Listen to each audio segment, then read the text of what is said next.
दोस्तों, मेरा नाम है विजयराज चौहान और मैं आपसे रूबरू हूँ भारत-पाकिस्तान की सीमा पर बसे एक छोटे से खूबसूरत शहर गंगानगर, राजस्थान से।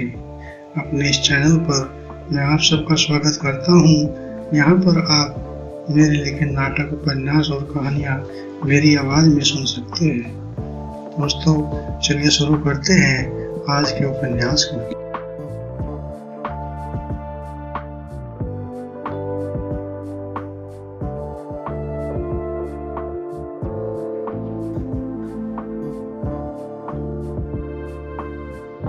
अगले दिन सुबह हुई तो मोहन कॉलेज पहुंचा। जिस दिन से उसने कॉलेज में वह दार्शनिकतापूर्ण भाषण दिया था, उस दिन से उसे कुछ शान सी बढ़ गई थी। वह जिधर भी जाता कई लड़के उसे घेरे रहते। इसके अलावा कॉलेज के गुरुजनों में भी उसकी अच्छी पहचान हो गई थी। खुद प्रिंसिपल साहब तो उसे अपने लड़के जैसा प्यार देते थे और उसके विचारों की कद्र करते थे। कॉलेज की कक्षा शुरू हुई तो प्रिंसिपल साहब कक्षा में आए। आते ही उन्होंने पूरी कक्षा पर नजर डाली और उपस्थित रजिस्टर में नाम को बोलते हुए हाजिरी लगाने लगे। Deepali yes sir, Madhuri yes sir, Geeta yes sir, Bansi yes sir, Dharmu yes sir. Mohan का नंबर आया तो प्रिंसिपल साहब ने चश्मे के ऊपर से देखते हुए कहा,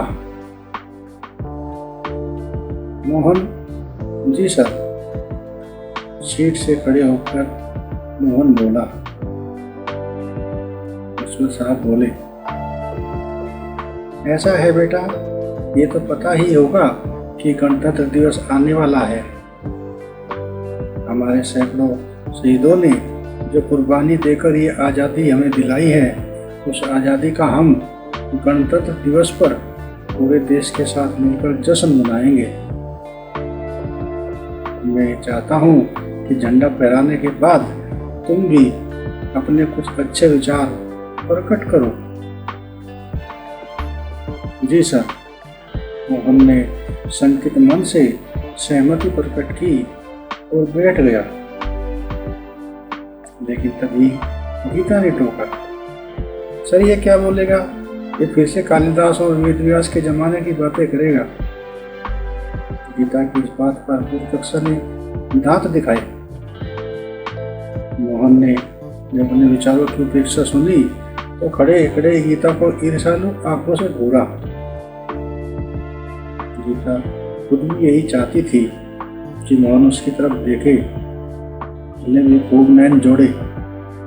गीता वही लड़की थी जिसने उस दिन के बाद वादविवाद के विषय में दूसरों की थाली में ज्यादा पौष्टिक खाना बताया था।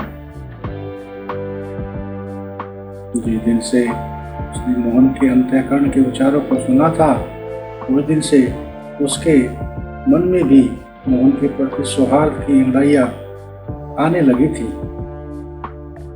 हालांकि वह एक आधुनिक और फैशनेबल लड़की थी, लेकिन मोहन के समी चेहरे और मन की चमक ने उसे भी प्रभावित कर दिया था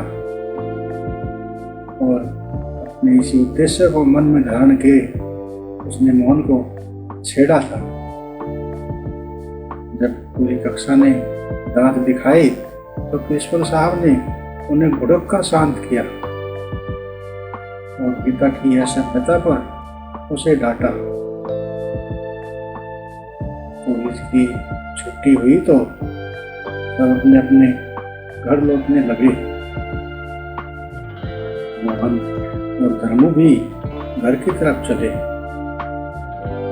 लेकिन जो ही मोहन कॉलेज से बाहर निकला तो देखा कि गीता अपनी गाड़ी के पास खड़ी थी और इस समय भी वह मोहन की तरफ देखे जा रही थी। मोहन ने एक बार तो उसे देखा, लेकिन फिर नजरें चुराते हुए आगे बढ़ गया। सूरज की पश्चिम की ऊंचाई पर रहते रहते मोहन घर पहुंचा। लेकिन इस समय प्रिंसिपल साहब ने उसे जो जिम्मेदारी दी थी उसके बारे में सोच रहा था। उसे कोई अच्छा सा विषय न मिल रहा था जिस पर वह कुछ बोल सके। वह काफी देर तक इस बारे में सोचता रहा, लेकिन उसे कोई उपयुक्त विषय न मिला। आखिर निराश होकर उसने रेडियो उठाई और स्विच ऑन कर दिया। रेडियो में खबर आई कि आज रात 8 बजे गणतंत्र की पूर्व संध्या पर मोहन के माननीय राष्ट्रपति राष्ट्र को संबोधित करेंगे। मेरा पास बैठा था, उसने भी यह बात सुनी और मोहन से इस बारे में पूछा। मोहन ने बताया कि देश के सभी लोगों को हमारे देश के राजा जी अपना पैगाम सुनाएंगे। हरियाणा ने खबर सुनी तो फूला ने सुनाया। घर से बाहर कई जगह गया और गणेश जी जंगी, मंगलों, कचड़ों, ब्रह्मी आदि को राजा जी का संदेश सुनाने के लिए मोहिता देकर आया। शाम हुई तो हरियाणा ने 2 खाटे बिछाई, हुक्के में पानी डाला, चिलम में आग रखी और हुक्के की नली पकड़कर मूंछ पर ताव देते हुए छप्पर में चारपाई पर ऐसे कर बैठा मानो आज उसे घर पंचायत आने वाली हो और उसे पंच सुना जाना हो। कुछ और पल बीते तो गणेश जी, जंगी, मंगलो, खचेड़ू, प्रेमी सभी ने सब आ बैठे। सभी हुक्का गुड़गुड़ाने लगे और खेत बैलों की बातें करने लगे। विचार करने लगे कि कब देश के राजा जी का पैगाम सुनने को मिलेगा। आखिरकार इंतजार की घड़ियां समाप्त हुई और 8 बज गए। मोहन ने रेडियो ऑन किया और लाकर प्यासी आत्माओं के बीच में रख दिया। रेडियो रखकर वह भी एक तरफ चारपाई के किनारे पर झुंड का हिस्सा बनते हुए बैठ गया। वह इस समय भी अपने विषय को लेकर परेशान था। रेडियो में उद्घोषिका आई और बोली, थोड़ी देर में आप माननीय राष्ट्रपति जी का राष्ट्र के नाम संदेश सुनेंगे। उद्घोषिका की आवाज सुनते ही चारपाई पर बैठे सारे श्रोतागण संभल कर बैठे। सभी ने अपने कान ऐसे खड़े कर लिए जैसे धूप में अलसाई खेती रात को ओस की बूंदें पड़ने पर अपनी पत्तियां खड़ी कर लेती है। हरिया ने तो हुक्का भी गुड़गुड़ाना बंद कर दिया। माननीय राष्ट्रपति जी का भाषण शुरू हुआ, लेकिन ठीक ऐसे जैसे कोई काला अंधेरा जिसमें कुछ दिखाई न देता था।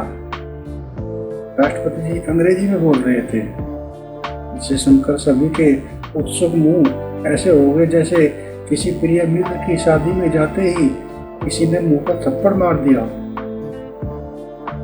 बेचारों के उत्सुक खड़े कान भी बत्ती बनकर बालों में जा चुके।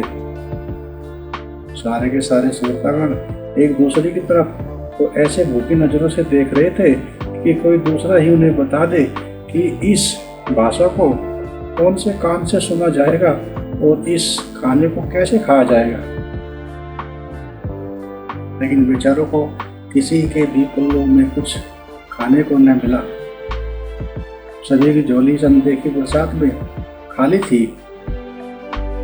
समय रेडियो तो चल रही थी, लेकिन ठीक ऐसे जैसे भैंस के सामने बीन बजाई जा रही हो। जब किसी को कुछ समझ में न आया तो एक एक करके सब उठकर चलने लगे। पहले खचेड़ू चला, फिर मंगलों ने भी उसकी पूंछ पकड़ी और फिर बिरमी ने भी अपनी लाठी उठाकर रास्ता नापा। जंगी को थोड़ी देर ठहर कर गया, केवल गणेश ही बैठा रह गया। गणेश की बगल में ही हरिया बैठा था। बेचारे की बड़ापन की मूंछों में अब अपनी धार नहीं रही थी, वे नीचे को झुक गई थी। वह क्रोध से उठा और झिलाए हाथों से रेडियो को बंद करते हुए बोला, अंग्रेज चले गए लेकिन इन गुलामों को नहीं छोड़ गए। पास ही मोहन बैठा था, उसके मन तो हरिया की बात चुभ सी गई। मैं दुखी मन से उठा और जाकर अपनी चारपाई पर बैठ गया।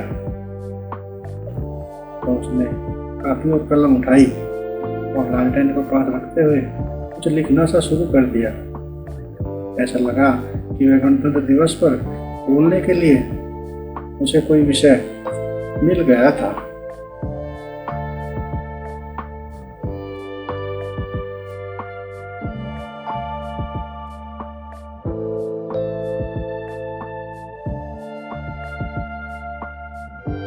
अपनी इन्हीं लाइनों के साथ ही आज के प्रोग्राम को यहीं पे विराम देते हैं।